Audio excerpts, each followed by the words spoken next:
الحمد لله رب العالمين والصلاة والسلام على خاتم الأنبياء والمرسلين قائد الغر المحجلين إمام الأنبياء وسيد المرسلين ورحمة الله للعالمين سيدنا محمد وعلى آله وصحبه أجمعين. أعوذ بالله من الشيطان الرجيم. بسم الله الرحمن الرحيم. والنازعات غرقا والناشطات نشطا فالسابحات سبحا فالسابقات سبقا فالمدبرات أمرا.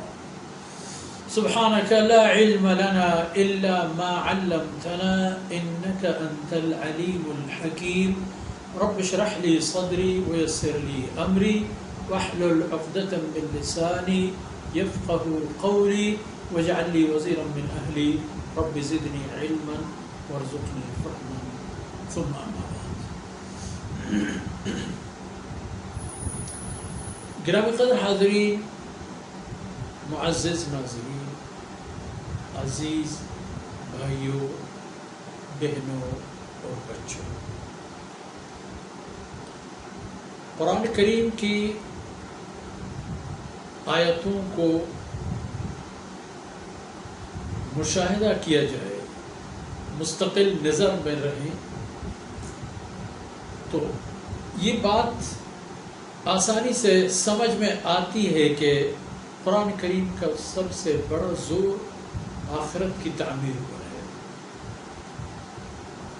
اور آخرت کی تعمیر پر کیوں نہ ہو جبکہ دنیا اور دنیاوی وسائل اور زندگی ایک عارضی زندگی ہے، عارضی وسائل ہیں. کبھی وسائل ہیں اور زندگی ساتھ چھوڑ دیتی ہے، کبھی زندگی ہے اور وسائل ساتھ چھوڑ دیتے ہیں. اس لیے آخرت ہی کو محور اور مرکز بنا دیا جاتا ہے تاکہ انسان کے لیے آخرت کی تعمیر آسان ہو.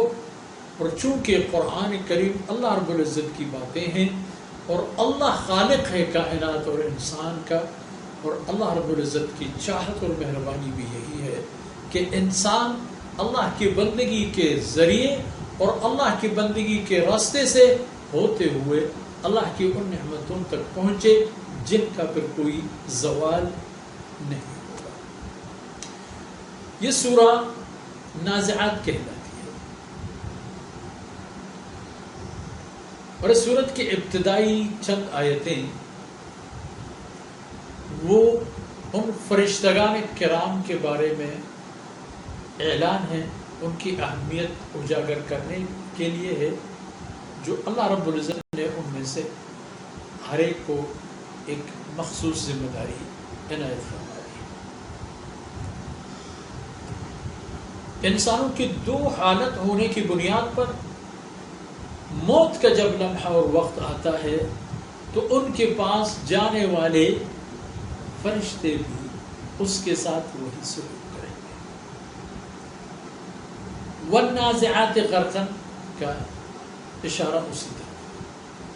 اور یہ واو در اصل ایک قسم ہے جو اللہ رب العزت اپنی شان کے مطابق اس کو اظہار فرماتے ہیں، اور مقصد یہ ہے کہ آگے جو باتیں آئیں گی ان باتوں کی نزاکت اور اہمیت کو سمجھ لو، سوچ لو اور ان کے لیے اپنے آپ کو ایسے انداز میں تیار کرو کہ آئندہ کی تمام منافع آپ کو ملے اور آپ سے چھوٹ نہ جائے، اور آئندہ کی تمام نقصانات سے آپ اپنے آپ کو محفوظ کر سکیں. والنازعات غرقا، قسم ہے ان فرشتوں کی جو کافروں کے روح قبض کر لیتے ہیں بہت شدت اور سختی کے ساتھ.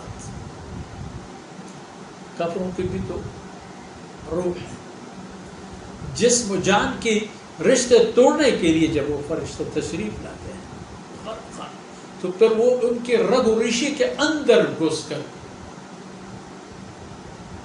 ان کو ذلت اور تکلیف دہ موت کی یعنی حالت میں گزار دیں گے.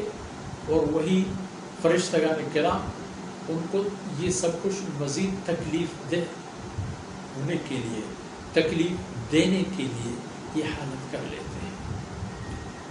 یہ تو ہو گیا ان لوگوں کی بات جو اللہ رب العزت کی مشیت اور مرضی سے ہٹ گئے. فرشتوں کی ایک جماعت یہ بھی ہے والناشطات نشطا، اور سوگند ہے، قسم ہے ان ملائکان کرام کی، ان فرشتگان کرام کی سوگند ہے، قسم ہے، ناشطات جو بہت نرمی اور آسانی کے ساتھ مومن کے روح قبض کر لیتے ہیں ایسے انداز میں کہ ان کو کوئی تکلیف نہ پہنچے، کوئی اذیت نہ ہو.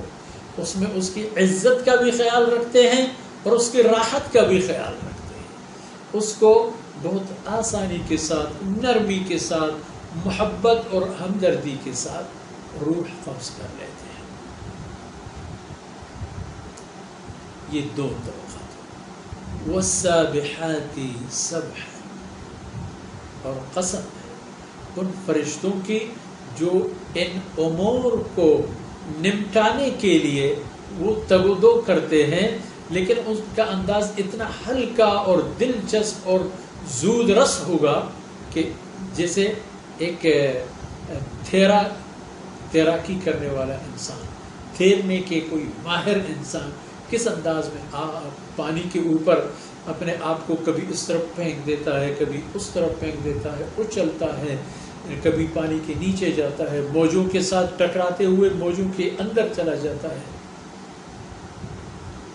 یہ انسان اسی طرح فرشتگان کرام کو سمجھ لیں کہ ان کی بھی یہی حالت ہوگی کہ وہ تیرتے ہوئے اللہ کی مرضی کے مطابق آئیں گے. اور یہ بھی ہے کہ وہ انسان کی جسم کے اندر بھی اسی طرح نفوذ پیدا کرتے ہیں جیسے انسان کے جسم کے اندر وہ تیراکی کرنے والے ہوں اور تیراکی کر رہے ہیں. تو یہاں فرشتگان کرام کی جو اللہ رب العزت کی طرف سے انواع و اقسام کے فرائض انجام دینے کے لیے اللہ رب العزت نے انہیں ذمہ داری عنایت فرما دی ہے، ان کا ذکر ہوا، ان کا تذکرہ ہوا، اور یہ اندازہ ہو گیا کہ اللہ رب العزت نے کتنے وسیع و عریض مخلوقات بنا دی ہے. اور یہ اللہ رب العزت جو فرماتے ہیں واو جو عرض کیا، یہ عنوان قسم ہے، یعنی قسم ہے ان تمام حالتوں کی کہ یہ کچھ ہونے والے ہیں. اور آگے آیت آئے گی یوم ترجف راجفہ، جب زمین ایک جنبش میں آ جائے گی، ایسے جنبش کہ کسی بھی چیز کو اپنے اوپر جگہ نہیں دیتی ہوگی.